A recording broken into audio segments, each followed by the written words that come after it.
Well, Thursday morning, we're on day 19 of my 6-week FFF River Run training camp, and rest day number 3 yesterday, and mission accomplished, resulted in a 78% recovery.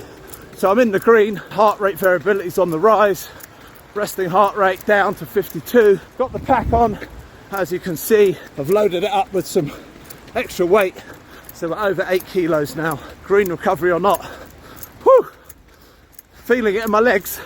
And yeah, the reason for the bottles of water, twofold. It's not actually to drink, so not the obvious reason. I'm a big believer in make your training as hard as possible, and then the actual event or whatever you're training for should feel easier.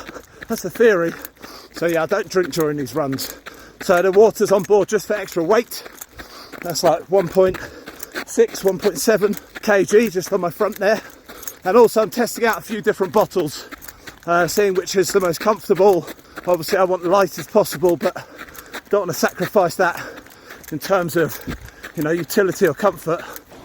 As I transition from dirt onto the tarmac, I'm nearly 8 kilometers into this, and the plan today is do a 12 kg this morning with the backpack on. It's about 8.5 kg now with the water and my power banks and the solar cell and all that stuff, and then get out this afternoon, probably on the road actually. I'll put on the Asics, give them a proper test in the backpack, and do a 12 km, you're going to get a lot of that, 12 km this afternoon.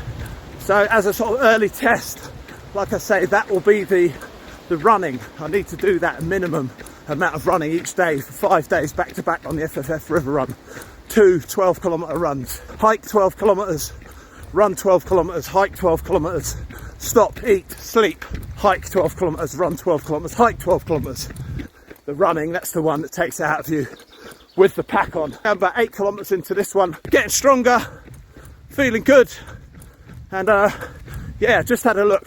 We're at T minus 25, so 25 days until the FFF River Run. Getting on for halfway and happy with how it's going. 1 foot in front of the other, 1 kilometre behind the other, 1 day after the other. Just got to keep doing it. That's the first 12 kilometres with that 8.5 kg pack. Oh, and it ended on the steepest climb. Just sort of sprinted up, refuel, rest, work, and get back out there this afternoon.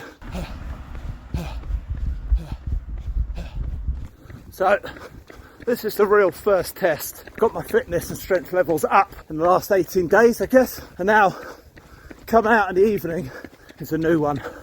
I do all my exercise fasted, always in the first part of the day. Then I eat about 2 p.m. Doesn't feel great, a belly full of food. That was sort of like 4 hours ago now. But still, yeah, I prefer fasted cardio. But, you know, you've got to get your energy from somewhere. It's only so much you can do running on empty. So, just got to get into my rhythm.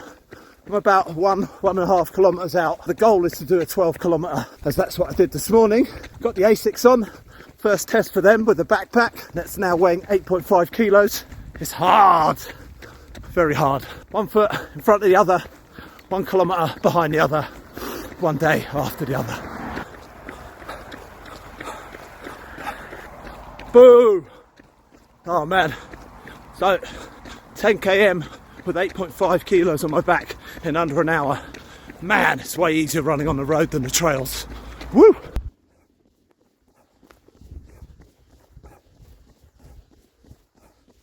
So that is 12 kilometres, and that's 1 hour, 7 minutes for a 12 kilometre with 8.5 kilos on my back. Yeah, happy with that. It's training on trails.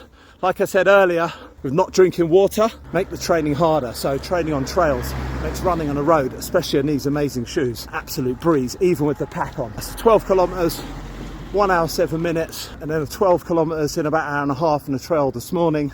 So 24 kilometres, relative effort. I mean, it's probably a marathon. And I think 12 kilometres with that on my back is like a 20k run, relatively, without anything on my back. So think the effort of a marathon today. Ah, a good day. Laters.